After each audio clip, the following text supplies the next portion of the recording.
This is a very fast and simple recipe. I am using Chiroti Rava semolina, 1/4 cup.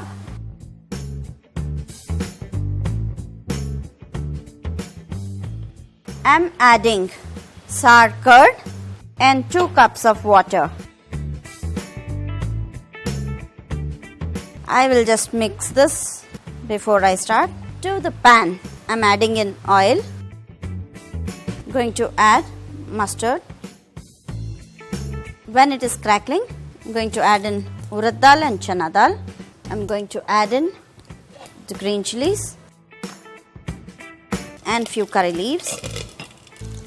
Now to this I am going to pour in curd, rava and the mixture. Keep stirring and pouring.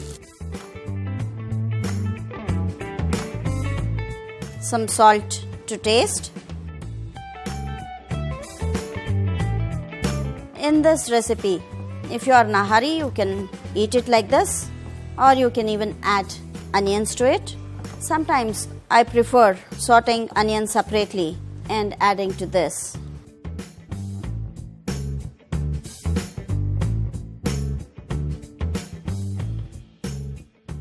As I told you, I roasted some onions separately. I'm going to add in the onions and finely chopped coriander.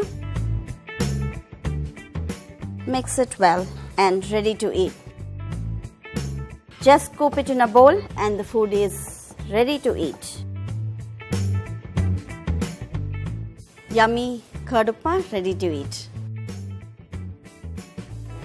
For more recipes, like and subscribe SPL Foods.